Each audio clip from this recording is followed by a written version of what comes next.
Okay, so it's the middle of the week for you guys at home, and after Jesse shared his message, we sat down to, or we shared the bread and the wine, remembering the body and the blood of Christ, and we sat down to talk a bit more about uh, the presence of Christ in Eucharist, about our experience of that, and yeah, just to talk a bit more, and that's what we want to share with you right now.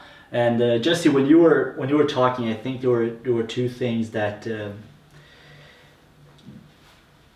really marked me most, and it's in a way makes sense. There are things that often mark me when I think about the Holy Communion or remember it. One of them is just this image of when we're talking about, we're referring to the disciples in Emmaus, and this way of them expressing that he made himself known to us in the breaking of the bread. And for me, that's such a powerful expression of the Christian faith, because I think the breaking of the bread is sort of an epicenter for a lot of things of the Christian faith, right? So when I think about that, I think about the Holy Communion, but I also think about the breaking of the bread for the poor, where I think about the breaking of the bread and just normal fellowship when we meet around, a meal with friends, and how all of that has sort of links to Christ, and all of that is so present in that in that Christ breaking the bread with his disciples, right? So I think that's one thing that has been very central for me. Are there like other links like that for you when you think about the breaking of the bread? What are the other places that takes you besides the Holy Communion itself? I mean, there are, like you said, endless ways that this imagery has been used throughout the history of Christianity to really beautifully express what Jesus is about and what we as his people are about. One of the ones that really fascinated me the first time I heard it, and still fascinates me, is the idea of sacramental living. That the way we live our lives is actually an expression of the Eucharist. And I think Protestants can get a bit edgy about that. But the idea that Jesus breaking the bread and us breaking bread with each other and even ourselves being broken is a way of revealing Christ to the world, and that his blood poured out and pouring ourselves out for others, and sacrificing ourselves on the behalf of others, down to our very lives, is a way of making Christ real and present in the world, that our body and blood turn into sacraments of his body and blood in the world. If I had to narrow it down to one, I think that's the one that stands out to me the most. That's a good one. It's a big one. Yeah. And it actually makes sense with the other thing that I was thinking about when you were sharing, is that because the other thing you mentioned is that this is sort of the one thing that you can identify throughout Christian history, right? Right back to the first century and to the biblical record, and this one identifying thing, and I think that's very powerful for me.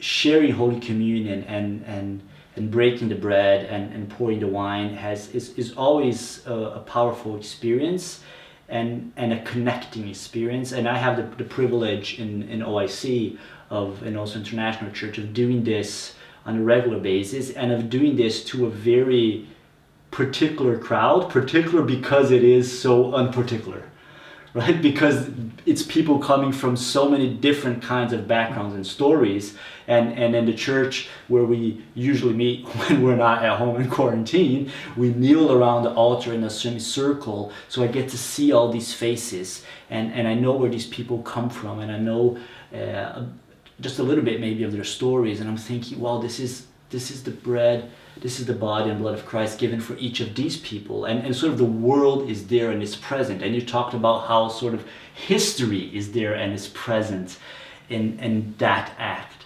And for me, that has a deep spiritual and communal meaning that cannot be separated. Almost like like the divinity and the humanity of Christ can't be separated, and those things are all present in that moment. So for me, that has always been a very powerful experience, and that's not so much a question as it is a comment, really, or a sharing for how that operates for me, and how it's present in the life of OIC as well. Well, if I can respond to that with a couple of things that it makes me think of. One is the ubiquity of bread, or the fact that bread is present in most of the world. You know, it's kind of a recent problem, and problem isn't quite the right word. It's a recent challenge in missions to be coming into areas where there are indigenous peoples that don't have bread. So you have to find other ways of expressing the Eucharist that make sense where they are, because so much of the world does have bread. Yeah. So many people listening around the world to a video like this can go get bread off their counter and do this right now. It's all around us all the time. Yeah. And we all have something to drink. And wine isn't as common as it once was, but in an age where clean drinking water isn't as accessible, alcoholic options that are naturally self-sanitizing are much more common. So Jesus used things that, you know, for him it was in the context of the Passover, but they're also things that you probably have in the house with you right now. The other thing that it makes me think of is the Donatist controversy of the 4th century. There was a problem in the city of Carthage where they had a dispute and a new bishop was elected. So there were 2 bishops. And this was a problem because you had 2 factions now that each thought that the people being ordained in their churches were the ones who were rightfully authorized to do things like baptism and the Eucharist. And it took a long time to bring reconciliation there. And one of the things that led to that coming back together was a point that St. Augustine came up with, where he said, you know, the priest isn't actually the celebrant or the person who breaks the bread. Even when he's up there breaking the bread, he's not the one breaking it. Even if you take the bread and break it, you're not the one breaking it. Christ is the celebrant. No matter where the sacraments of the Eucharist or baptism are done, Christ is there doing it.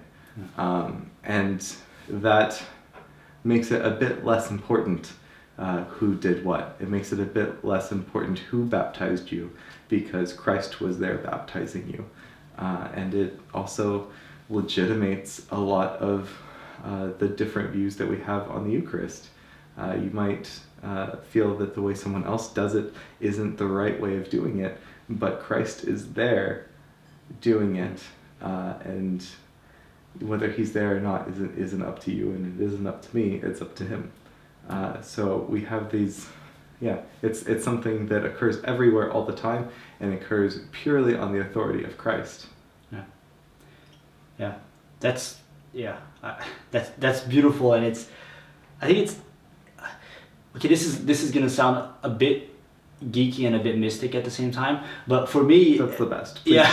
But for me, that's a bit it. Like with this is that kind of moment in which I feel like the fabric of time and space folds upon itself and touches in that moment, right? So you have this breaking of the bread in which Christ is present, because in some sense time is folded to meet in that gesture and in that presence. And of course, if you think about God, maybe he doesn't have to do all the theoretical gymnastics that we have to do to put this together. But still, it's a deep sense of that happening when I think about especially when I think about how this happens already within scriptures, right? When I put the Lord's Supper and Emmaus and the disciples breaking bread on the beach with Jesus after his resurrection, and it's the same Christ breaking the bread in all of them, that helps me think, well, yes, that's the same Christ breaking bread with us as we do that in his name. And this even stretches back before Christianity. Jesus does this in the way that he reads the Old Testament. Sometimes we skip past the fact that Jesus actually reads the Jewish scriptures in a particular way. Yeah. And one of the ways he does that in regard to bread is when he is accused of breaking the Sabbath, and he says to the people who are accusing him, well, what did David do when his people were hungry? He went into the tabernacle and he took the bread that was only consecrated for priests to eat, and he shared it with his men. And the Son of Man is Lord of the Sabbath and has authority over the Sabbath. And he reaches back into this story where David, as the king, is also acting as a priest and sharing the consecrated bread with his followers to prefigure himself and to show them that this is something that he can do. And another way that this happens in iconography later on is in the Feast of Abraham. There's a story that for a lot of people is pretty obscure, but Abraham gets 3 visitors that come to him, then they're messengers from the Lord, and he prepares a feast for them and they eat it with him. And it kind of fades into the background for most of us, but in especially Eastern iconography, you can't depict the Trinity in a picture because 2 people of the Trinity have never been seeable things. We can depict Jesus because he became flesh and blood, so depicting him in flesh and blood is not a problem. But for the Father and the Holy Spirit, it's a trick. But you can depict the scene of Abraham giving hospitality to the 3 visitors. So that scene actually becomes a way of painting the Trinity when you can't really paint the Trinity. And it's them having the Eucharist, it's them having wine and breaking bread. So it changes the way we read not only history since Jesus, but even the holy history of the people of God before Jesus. Yeah, we could keep on doing this, people. We're probably going to keep on talking after we stop the recording, but we would love to hear from you guys as well. So use the comment section, reach to us on Instagram or email, I don't know. Keep in touch. We hope you guys are also thinking and reflecting about the walk of faith. You don't have necessarily to be thinking about heresies and theologies of far back like Jesse here is doing for a job, but thinking about what it means to be a Christian in our time and in our space and in these times of the coronavirus as well. What does it mean to break bread? What does it mean to the presence of Christ in this time? So let's take the challenge. Let's keep the walk. Let's keep in touch. We're here.